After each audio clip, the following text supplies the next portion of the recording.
Cousin ऐसा महसूस कर रहे हो? मुझे ऐसे क्यों देख रहे हो जैसे तुमने मुझे पहले कभी नहीं देखा? सब होते हुए तुम इतनी चिल कैसे रह सकती हो? मैं इसलिए इतनी चिल हूं क्योंकि जब मैं अपने घर से निकली थी ना आदिल, तो मैं सारे प्रोज एंड कॉन्स सोच के निकली थी। और अगर इस प्रोज और कॉन्स में मोहब्बत खो जाए तो? तुम्हें मोहब्बत के खोने का डर है? ऐसी मोहब्बत का फायदा ही क्या जो करके आपको डर लगा रहे? इसे मोहब्बत नहीं कहते। और अगर तुम्हें ये लगता है तो गलत लगता है। मैंने तुमसे एक्सपेक्ट नहीं किया था, तुम तो काफी समझदार हो। मुझे इसके बारे में तुमसे बात करनी है। आदिल, अगर तुम्हें ये कहना है कि तुम्हारी माँ की कोई गलती नहीं थी तो फिर मुझे इसके बारे में बात नहीं करनी।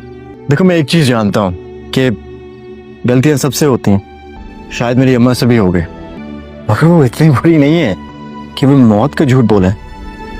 जो तुम्हारे नाना ने सुना है, जो समझा है, जो तुम्हारी अम्मा को बताया है, मुझे नहीं पता, मगर तुम्हारे नाना की एक गलती से बहुत सारे लोगों का और मेरी मोहब्बत दाव पे लग गई। तुम्हें मेरे नाना मियाँ की गलती नजर आ रही है आदिल, लेकिन तुम्हें ये नजर नहीं आ रहा कि तुम्हारे अपने घर में क्या होता है? सारे के साथ जो कुछ हुआ उसके तो तुम गवाह हो।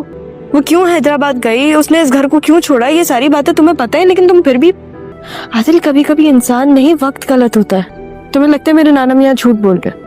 मेरे नाना मियाँ झूठ बोल रहे हैं या फिर उनको मैनिपुलेट किया जा रहा है, ये तो वक्त ही बताएगा। तो तुम क्या कह रही हो कि मेरी अम्मा ने झूठ बोला है?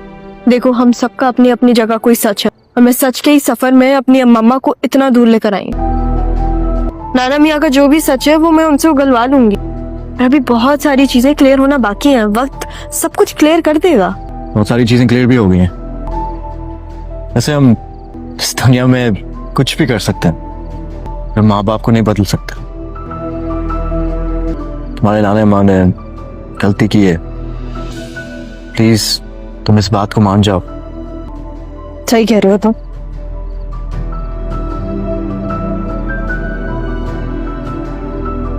चलो दोस्तों, अगले सीन में हमें देखने को मिलेगा कि मुनव्वर उसी लड़की के साथ अपने बिजनेस के सिलसिले में किसी बड़े आदमी से मिलने गया होगा, लेकिन अगले सीन में पता चल जाएगा कि वो लड़की खुद ही एक फ्रॉड है।